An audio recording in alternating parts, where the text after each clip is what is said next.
ಪ್ರಿಯರೇ, ದಿನದ ಬದುಕಿಗೊಂದು ಕ್ರಿಸ್ತನ ಈ ದನಿ ನಮ್ಮೆಲ್ಲರಿಗೂ ಪ್ರೇರಣೆಯಾಗಲಿ.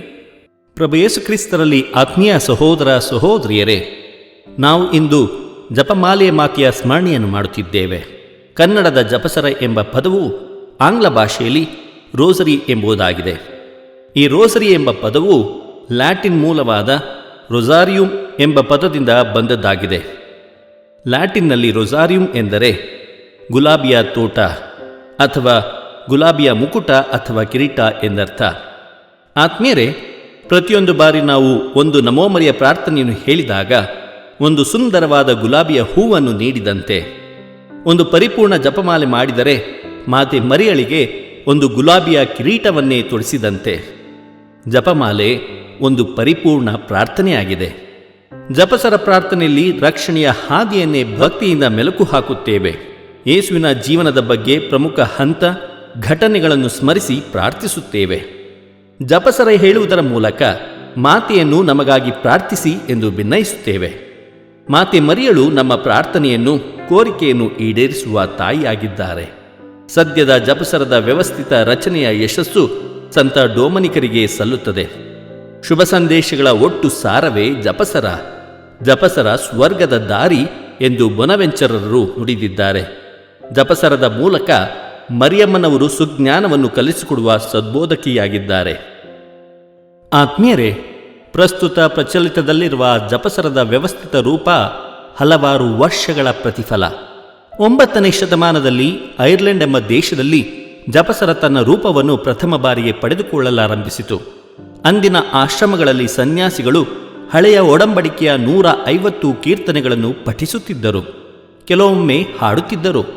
ಹಸನ್ಮುಖಿ ಸನ್ಯಾಸಿಗಳ ಜೀವನ ಮತ್ತು ನಡವಳಿಕೆಯನ್ನು ಕಣ್ತುಂಬ ಕಾಣುತ್ತಿದ್ದ ಭಕ್ತರಿಗೆ ತಾವು ಕೂಡ ಪ್ರಾರ್ಥನಾ ಜೀವಿಗಳಾಗಲು 150 ಕೀರ್ತನೆಗಳನ್ನು ಪಠಿಸುವುದರಲ್ಲಿ ಆಸಕ್ತಿ ಬೆಳೆಯಿತು.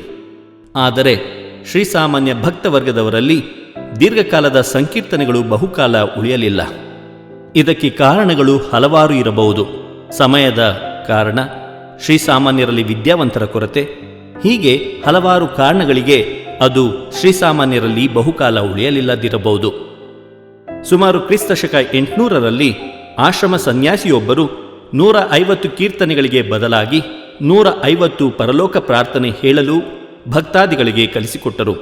ಅನಂತರ 1072ರಲ್ಲಿ ಸಂತ ಪೀಟರ್ ದಮಿಯಾನ್ ಅವರು ಮೊದಲ ಬಾರಿಗೆ ದೂತನ ಸಂದೇಶ ನಮೋಮರಿಯ ಪ್ರಸಾದಪೂರ್ಣೆ ಪ್ರಾರ್ಥನೆಯನ್ನು ಸೇರಿಸಿದರು. 13ನೇ ಶತಮಾನದಲ್ಲಿ ದೈವಶಾಸ್ತ್ರಜ್ಞರು 150 ಕೀರ್ತನೆಗಳಲ್ಲಿ ಅಡಕವಾಗಿರುವ ಯೇಸುಕ್ರಿಸ್ತನ ಜೀವನ, ಮರಣ ಮತ್ತು ಪುನರುತ್ಥಾನಗಳ ಪ್ರವಾದನೆಗಳನ್ನು ಹೆಕ್ಕಿ ತೆಗೆದು ಅವುಗಳನ್ನು ರಹಸ್ಯಗಳನ್ನಾಗಿ ಪರಿವರ್ತಿಸಿ ನಮ್ಮ ಪ್ರಭು ಮತ್ತು ರಕ್ಷಕ ಯೇಸುಕ್ರಿಸ್ತರ ಸ್ತೋತ್ರ ಗುಚ್ಛದ ಹೆಸರಿನಲ್ಲಿ 4 ಭಾಗಗಳನ್ನಾಗಿ ವಿಭಾಗಿಸಿದರು. 150 ಪರಲೋಕ ಪ್ರಾರ್ಥನೆ, 150 ಮಂಗಳವಾರ್ತೆಗಳು, 150 ಕ್ರಿಸ್ತರ ಸ್ತುತಿಗೀತೆಗಳು, 150 ಮರಿಯಳ ಸ್ತುತಿಗೀತೆಗಳನ್ನು ಧ್ಯಾನಿಸುತ್ತಾ ಬರತೊಡಗಿದರು. 1365ರಲ್ಲಿ ಕರ್ತೂಷಿಯನ್ ಸನ್ಯಾಸಿಯಾದ ಹೆನ್ರಿ ಕಲ್ಕರ್ 4 ಸ್ತೋತ್ರ ಗುಚ್ಛಗಳನ್ನು ಒಟ್ಟು ಸೇರಿಸಿ 150 ನಮೋಮರಿಯ ಪ್ರಾರ್ಥನೆಗಳನ್ನಾಗಿ ವಿಭಾಗಿಸಿ 10 ಗುಂಪುಗಳನ್ನಾಗಿ ಮಾಡಿ ಮಧ್ಯದಲ್ಲೊಂದು ಪರಲೋಕ ಮಂತ್ರವನ್ನು ಸೇರಿಸಿದರು. ಸದ್ಯದ ಸುಪ್ರಸಿದ್ಧ ಜಪಸರದ ವ್ಯವಸ್ಥಿತ ರಚನೆಯ ಫಲವನ್ನು ಸಂತ ಡೊಮಿನಿಕ್ ಅವರ ಶ್ರೇಷ್ಠತೆಗೆ ಸಲ್ಲಿಸಬೇಕಾಗುತ್ತದೆ. ಆತ್ಮೀಯರೇ, ಸಂತ ಮೌಂಟ್ ಫೋರ್ಟ್ ರವರು ಹೇಳುವ ಹಾಗೆ 1214ರಲ್ಲಿ ಪಾಷಂಡವಾದಿಗಳಾಗಿದ್ದ ಅಲ್ಬಿಜೆನ್ಸಿಯನ್ಸ್ ಅವರ ಪರಿವರ್ತನೆಗಾಗಿ ಸಂತ ಡೊಮಿನಿಕರು ಮೇರಿ ಮಾತೆಯಲ್ಲಿ ಬಹಳವಾಗಿ ಬೇಡುತ್ತಿದ್ದರು. ಆ ಸಂದರ್ಭದಲ್ಲಿ ಮೇರಿ ಮಾತೆ ಜಪಸರದ ಮಹಾಶಕ್ತಿಯಿಂದ ಪಾಷಂಡವಾದಿಗಳ ಪರಿವರ್ತನೆ ಸಾಧ್ಯ ಎಂಬುದನ್ನು ಸಂತರಿಗೆ ಅರಹುತ್ತಾ ಅವರಿಗೆ ಜಪಸರವನ್ನು ಕೊಟ್ಟರು. ಪಾಷಂಡವಾದಿಗಳಾದ ಅಲ್ಬಿಜೆನ್ಸಿಯನ್ನರು ದಕ್ಷಿಣ ಫ್ರಾನ್ಸ್ ದೇಶದಲ್ಲೂ ಮತ್ತು ಇಟಲಿ ದೇಶದ ಉತ್ತರ ಭಾಗದಲ್ಲೂ ಕ್ರೈಸ್ತ ಧರ್ಮದ ತಳಹದಿಯನ್ನೇ ಬುಡಮೇಲು ಮಾಡಲು ಭಕ್ತಾದಿಗಳನ್ನು ಪ್ರಚೋದಿಸುತ್ತಿದ್ದರು. ದೇವಪುತ್ರ ಯೇಸುಕ್ರಿಸ್ತ ಮಾನವತಾರವೆತ್ತಲಿಲ್ಲ ಎಂಬ ಸುಳ್ಳು ಸುದ್ದಿ ಹಬ್ಬಿಸುವುದರೊಂದಿಗೆ ಯೇಸುಕ್ರಿಸ್ತರ ಪುನರುತ್ಥಾನವನ್ನು ಅಲ್ಲಗಳೆಯುತ್ತಿದ್ದರು. ಆ ವಿಷಮ ಪರಿಸ್ಥಿತಿಯಲ್ಲಿ ಸಂತ ಡೊಮಿನಿಕರು ಅಲ್ಬಿಜೆನ್ಸಿಯಾದ ಪಾಷಂಡವಾದಿಗಳ ಪರಿವರ್ತನೆಗೆ ಪಟ್ಟ ಪ್ರಯತ್ನ ಅಪರಿಹಾರವಾಗತೊಡಗಿತ್ತು. ಪ್ರಜೆಗಳ ಪಾಪಕೃತ್ಯಗಳು ತಾರಲೋಕವನ್ನು ತಾಗುತ್ತಿದ್ದವು. ಸಂತರ ಶ್ರಮ ನೀರಿನ ಮೇಲೆ ಮಾಡಿದ ಹೋಮದಂತೆ ನಿಷ್ಪ್ರಯೋಜನವಾದಂತೆ ಅವರಿಗೆ ಅತೀವ ವೇದನೆ ಉಂಟಾಯಿತು.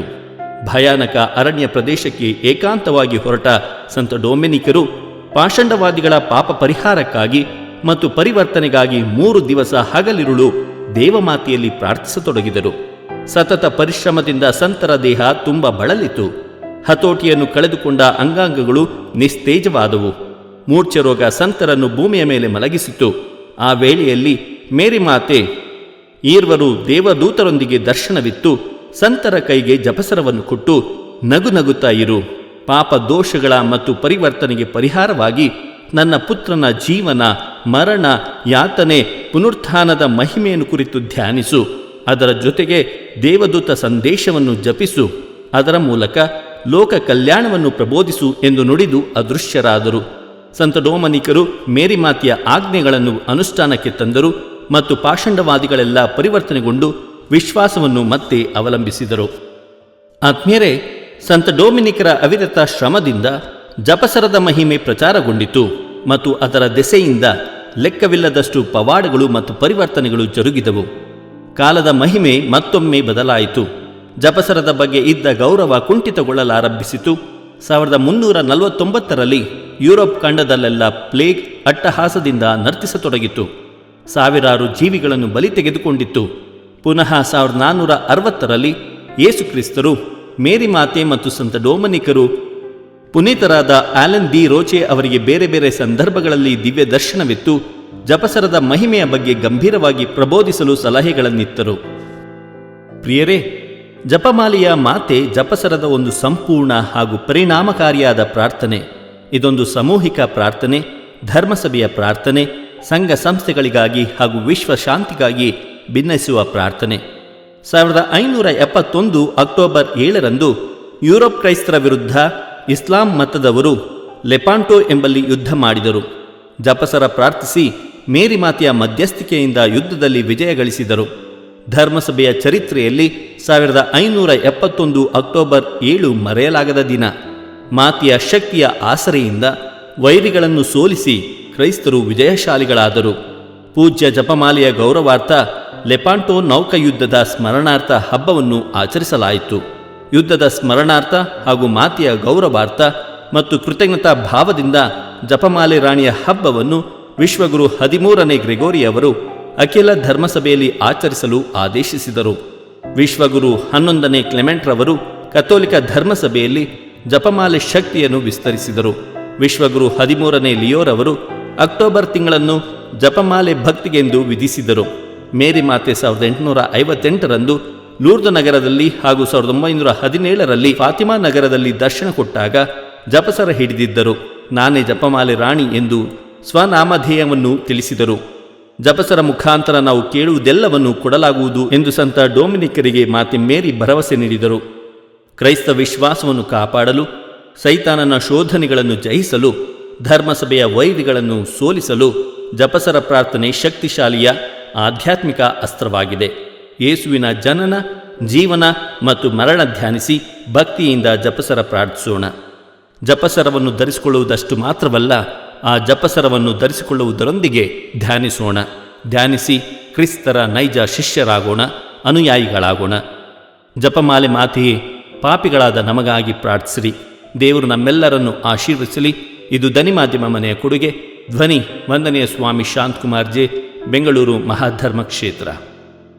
ಪ್ರಿಯರೇ, ಈ ಚಾನೆಲ್ ಅನ್ನು ಸಬ್ಸ್ಕ್ರೈಬ್ ಮಾಡಿ ಪ್ರತಿದಿನ ದೇವರ ವಾಕ್ಯವನ್ನು ಆಲಿಸುತ್ತಾ ಅದನ್ನು ಇತರರೊಂದಿಗೆ ಹಂಚಿಕೊಳ್ಳಲು ನಮಗೆ ನೆರವಾಗಿರಿ. ಧನ್ಯವಾದಗಳು.